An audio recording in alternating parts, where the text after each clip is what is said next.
muchísimo gusto el día de hoy a mi querido Juan Musi, director general de CI Fondos, y a José María Bolio, director ejecutivo de Banca Comercial. Juan Musi, qué gusto saludarte. El tipo de cambio está caro, está barato, nos va a dar un volteón de 180 grados, se va a subir de la noche a la mañana, se va a bajar, se va a estabilizar. ¿Cómo ves el tipo de cambio peso-dólar? Hola Fer, pues aquí con el gusto de saludarte de siempre. Fíjate que Chema, yo creo que por razones de tráfico no nos va a alcanzar, voy a estar yo solo contigo. Te saludo desde aquí, desde tu cabina, desde tu silla. Y pues te cuento, creo que el tema del tipo de cambio es una constante preocupación, no solo los mexicanos, pero todos los que tenemos de alguna forma pues esta relación de un tipo de cambio flotante contra el dólar norteamericano, pues siempre estamos pendientes porque el tipo de cambio incide en la inflación, muchos de los productos que consumimos y que compramos y de los subproductos, materias primas, etcétera, cotizan en dólares. Entonces, el hecho de tener un tipo de cambio muy caro, pues provoca inflación, provoca que perdamos el poder adquisitivo, o sea, nuestro dinero se hace menos. Para el sector exportador, por ejemplo, un tipo de cambio alto pues es favorable porque reciben más por sus exportaciones. Para el sector importador, pues encarece sus productos. Esto no es una buena noticia. Entonces, de una u otra forma, incluso nosotros, ¿no? Los de a pie, que tenemos un viaje en puerta, una vacación, y estamos siempre monitoreando cómo está el dólar, cómo está el euro, cómo está la libra, el dólar canadiense, etcétera, etcétera. Y mucho me han dicho, oye, yo a estas alturas del año, Juan, hubiera esperado que el tipo de cambio ya estuviera en 20 o en 21, un poco por estas preocupaciones que se tenían después de que ganó Trump la elección, después de que tuvimos una muy dura negociación del Tratado de Libre Comercio, y ahora con el nuevo gobierno, después de la cancelación del aeropuerto, después de la baja de la calificación de Pemex, y me dicen mucho, oye Juan, pues qué bueno que estamos en 19, ahorita que te estoy hablando en este momento, Fer, estamos en 19.25. Y yo te diría, oye, no hay que estar tan contentos o tan satisfechos de que el tipo de cambio esté, entre comillas, barato en 19.25, porque no está barato. De hecho, estamos muy subvaluados. El tipo de cambio real debería de estar más bien en los 17 altos y en los 18 bajos. Ahí debería de estar. Entonces, no es ningún tema para alegrarse o para echar campanas al vuelo el que estemos en 19 o 19.25, porque traemos un porcentaje de subvaluación importante, detonado, yo te diría, por un crecimiento económico más lento que estamos mostrando este año, por la cancelación del aeropuerto, por la baja de la calificación de Pemex. Pero si estas noticias no hubieran llegado, y yo sé que el hubiera no existe, pero sí te lo quiero comentar, sin estas dos noticias malas, el tipo de cambio estaría más bien en 18 pesos, ¿no? Más o menos. 18 pesos es un buen tipo de cambio, eso representa estabilidad. Ahora, dos temas que me parecen también fundamentales que tienen que ver con esto. Ayer salió una noticia del crecimiento económico de Estados Unidos, entiendo fue un 4%, que es bastante bueno, ¿es correcto? ¿Qué significa eso? Y también en esta semana, Juan Musi, salió por parte de Andrés Manuel López Obrador el crecimiento que él considera en su mente que vamos a tener en México, que también sería de este 4%. ¿Qué tiene que ver esto con la estabilidad de ambos países en cuanto a la cotización del dólar? Mira, qué bueno que me haces esa pregunta. La primera que me dices, estás en lo correcto, pero fue el crecimiento del último trimestre del año pasado, que pone al crecimiento anual de Estados Unidos, o sea, el último trimestre 4%, pero todo el año 2018 en 3%. Es una muy buena noticia porque Estados Unidos es nuestro principal socio comercial y si a ellos les va bien, pues a nosotros también, porque mucho de lo que exportamos, que es más o menos la mitad del Producto Interno Bruto, más o menos del total del país, va con ese destino, Estados Unidos. Entonces, es una buena noticia ver que las cifras económicas en Estados Unidos siguen por buen camino, confirmar que el crecimiento del año pasado fue bueno. Este año va a ser menor, no va a ser tan bueno de 3%, pero va a seguir siendo muy, muy decente, 2.5%.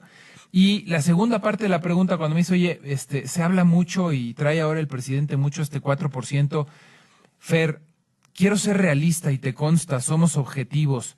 Yo, si bien nos va, este año creo que vamos a crecer a una tasa de 1.7%.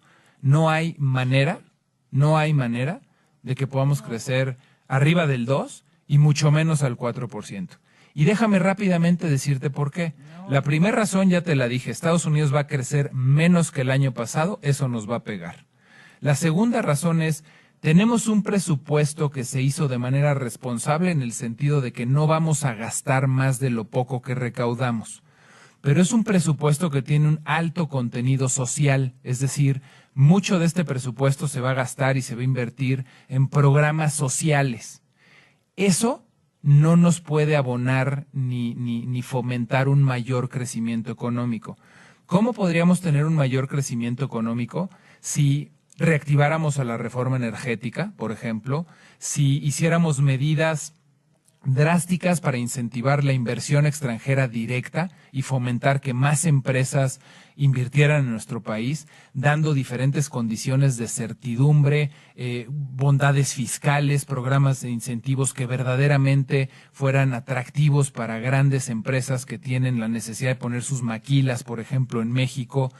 Y la verdad es que desafortunadamente esto que te estoy comentando no está pasando. Trump no nos está ayudando a que grandes empresas norteamericanas vengan aquí a México, lo hemos visto, lo ha estado bloqueando y con todos los temas que se negociaron en el Tratado de Libre Comercio. Y tampoco, Fer, veo a este gobierno tomando grandes decisiones y haciendo grandes medidas para incentivar que esto ocurra, ¿no? Entonces, yo creo que si bien nos va, y quiero ser realista, este año vamos a crecer a tasa de un 1.7%. Ahora, Juan, esto es bien delicado. Esto es muy delicado porque el propio presidente Andrés Manuel no solo está diciendo que el 4%, quiere poner aranceles, o sea, un impuesto a aranceles, que entonces con más razón va a entrar menos al país. Entonces, a mí me parece que es un porcentaje muy bajo frente a lo bajo que ya veníamos, porque pues tampoco veníamos de números muy alabadores. Así es. ¿No? Muy buenos. Rimbombantes. Pero, pues, ajá. No, muy rimbombantes, exacto, pero pues esto está de la corneta, Juan. O sea, si no veníamos de buenos números, ahora imagínate echarlos más para abajo. Sí, entonces, la verdad es que... Lo único que no entiendo es cómo si se contempla un 1.7%, ¿por qué creerle? Esto es parte de que los expertos, el presidente tiene que escuchar a los expertos y decir, oiga, no, señor, usted se saca de la manga y del estómago, como todas sus improvisaciones mañaneras, un número del 4%, ¿de dónde lo está sacando? Cuestionarlo. Los reporteros que van a estas conferencias, Jaime, Juan, a mí sí me gustaría que lo cuestionaran, pero parece que son ahí fantasmas que no existen y nada más van a cubrir para subir la nota tal cual, pero no lo cuestionan. Oiga, señor, ¿de dónde saca usted ese 4%? Se me vienen muchísimas ideas a la cabeza con esto que dices, pero te voy a dar dos muy rápidas de esto que estás comentando, que es ciertísimo y es muy importante. Es cierto que los crecimientos de las últimas 2 décadas han sido también mediocres, han rondado el 2.2%, pero como tú bien dices, pues esto no pinta bien porque vamos abajo de eso. Es decir, si los resultados ya habían sido mediocres, pues vamos a estar todavía un poquito abajo de esa mediocridad. ¿Qué puede detonar verdaderamente crecimiento económico en México? Se me ocurren, te decía, 2 cosas muy importantes. La primera, y no la veo desafortunadamente en la agenda del gobierno federal, una verdadera reforma fiscal. Y la reforma fiscal lo que tendría que traer es gravar el consumo. Y esto está muy peleado con la política, es muy impopular en términos de votos, pero si tú hoy al sector productivo, al sector que genera, a la base cautiva de contribuyentes, a los que somos empleados, nos quitas más vía impuestos, es peligrosísimo porque recaudarías un poquito más, pero le quitarías también poder adquisitivo y la facultad de gastar, de comprar, de reactivar a la economía, de buscar comprar una casa, de pedir un crédito hipotecario, de ser autosuficiente y tratar de hacer negocios rentables por una mayor carga fiscal. La verdadera reforma fiscal que necesita México es bajarle los impuestos sobre la renta a las empresas, a los empresarios, a la gente que está en la economía formal vía retenciones de salario y aumentar los impuestos y extenderlo a medicinas y alimentos en el consumo. Esa es la verdadera reforma fiscal que necesita México para crecer más. Obviamente, fiscalizando al gobierno federal, porque de nada sirve si recaudas más para que siga pasando lo que ha venido pasando en los últimos años, que es que se roben los impuestos, pero si tú encima ahorita sales con una ocurrencia de a los que ya les cobras más, sería todavía condenarte a un menor crecimiento económico. Todavía peor al 1.7 que te digo que tendríamos en el mejor de los casos. Es lo que te digo, si aquí lo que hace falta, y de veras, no es un asunto de criticar por criticar. ¿De dónde salen esos datos? Es lo único, porque lo mismo decía del tren de Toluca, ¿no? Que nos va a costar 10 millones, no, que mejor ya me dijeron que 25 millones, no, que mejor son 15 millones. Bueno, por fin. ¿Cuánto va a costar? ¿No? Cuando usted dice 4%, ¿por qué 4%? ¿En base a qué? ¿Quién va a venir a rescatar, a invertir en México cuando justamente el mensaje que se está dando es no inversión? Así es. ¿Cómo piensa usted que vamos a invertir o que va a venir alguien a invertir si además usted está poniendo aranceles? ¿Por qué nadie cuestiona eso? Parecería que cuestionar es una cosa contra el Mesías. Y no es Mesías, es un presidente que tiene que dar resultados. Punto. A un país y que no se lo puede llevar al traste. Mira, Fer, me parece bien importante y me preocupa que sea el 1.7%, te lo digo en serio. Cuando salga la cifra de crecimiento económico del primer trimestre de este año, que esa cifra te anticipo que va a ser muy mala, el gobierno va a tener que hacer grandes acciones y grandes correcciones a lo que se ha venido haciendo. Va a ser tan mala esa cifra de crecimiento económico que va a ser un jalón de orejas equivalente a cuando nos bajó la calificación Fitch a Pemex.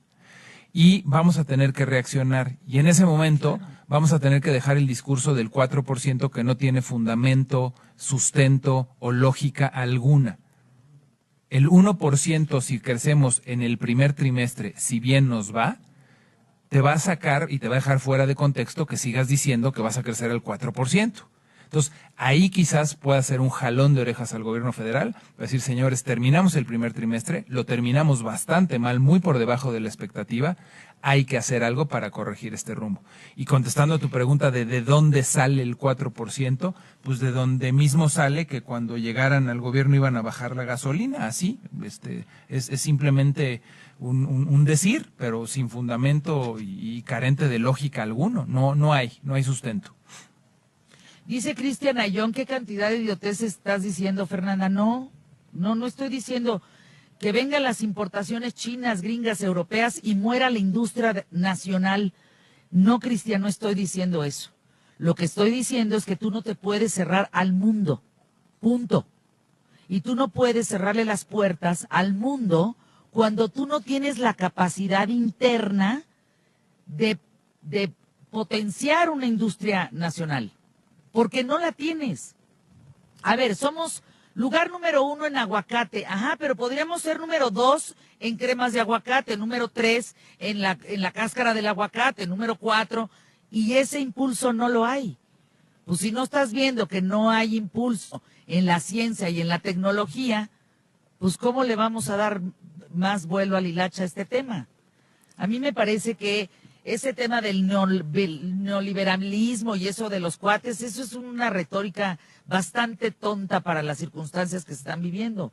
Tú no puedes verte el ombligo y pensar que vas a poder hacer todo solo y inventar cifras, porque lo que dice Juan Musi, cuando venga esto, cuando venga el número real, vas a decir, entonces no estaban tan tontos estos que están hablando en el micrófono. Estás hablando y estás escuchando un experto como Juan Musi. A las pruebas me remito cuando termine el primer trimestre y cuando se publique la cifra de crecimiento. Oye, déjame decirte nada más algo para cerrar. La buena noticia, que luego me gustaría explicarlo en un programa más largo y ya quedamos de vernos pronto, es que los rendimientos en pesos están muy competitivos. Nuestro fondo gubernamental, el SIGUB, está pagando rendimientos por arriba del 8% consistentemente. Y esta condición de tasas altas en México le pega a quienes tienen créditos y créditos a tasa variable, pero para aquellos que tienen inversiones hay que aprovechar esta condición de ganarle por 4 puntos a la inflación. Yo los invito a que nos llamen, a que se acerquen a nosotros, a que los asesoremos, porque también creo que otro porcentaje de su ahorro, el 30%, el 40%, debe de estar cubierto en dólares. No hay que poner todo en una misma moneda, todo el riesgo en un solo país. Como hemos oído consejos de nuestros mayores, no poner todos los huevos en la misma canasta, y también tenemos alternativas en dólares muy competitivas, porque pues creo que evidentemente ante lo que estamos viviendo y todas estas incertidumbres, se justifica perfectamente bien tener una parte en pesos, una parte en dólares, y para eso estamos nosotros, para ayudarlos y aconsejarlos en materia económica y financiera, Fer. Gracias, mi querido Juan, te mando un abrazo con mucho cariño. Vente más tiempo al micrófono.